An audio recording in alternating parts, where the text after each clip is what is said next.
الاهتمام.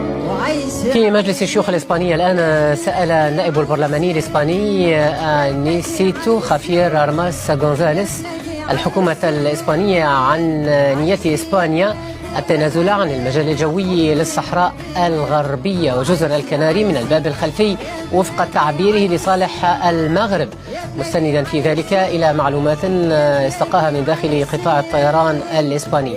معي في هذا السياق مشاهدينا الكرام من مدريد مراسلنا سيدي محمد طلبة. سيدي محمد أهلا ومرحبا. ماذا عن هذا السؤال، سؤال هذا النائب الإسباني، وهل قررت إسبانيا فعلا التنازل عن المجال الجوي للصحراء الغربية لصالح المغرب؟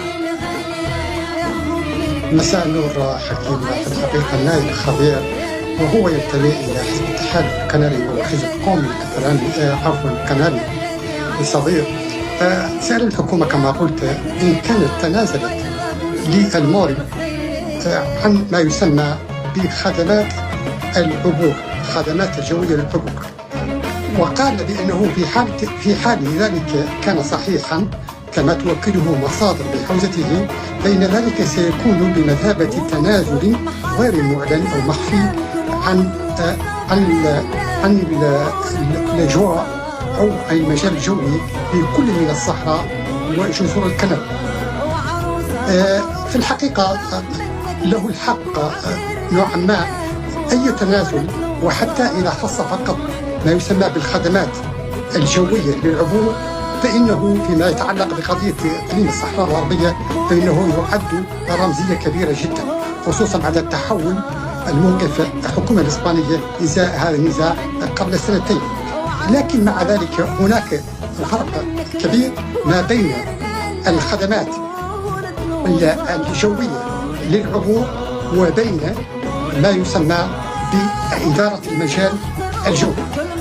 وحتى إذا افترضنا بأن الحكومة الإسبانية مستعدة لتقديم المجال الجوي حول الصحراء الغربية، فإنها ليست في محل أن تقبل أي تشكيك بالمجال الجوي بجزر الكناري. والأمر هنا بأن في الحقيقة في بعض الدول، هناك في موريتانيا على سبيل المثال تنازلت في منطقة معينة محدودة حول العاصمة الاقتصادية نويبو لإسبانيا عن إدارة هذا المجال، وهذا لإسباب السلامة تتعلق بالسلامة في الملاحة الجوية. وكذلك حتى إسبانيا تنازلت في البرتغال في مناطق حول محافظة إشبيلية الأندلسية لخدمات في المجال الملاحة للعبور.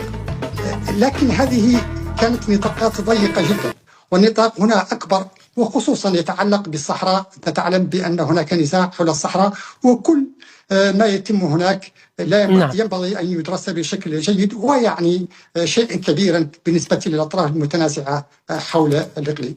من مدريد مراسلنا سيدي محمد طلبة، شكرا جزيلا لك.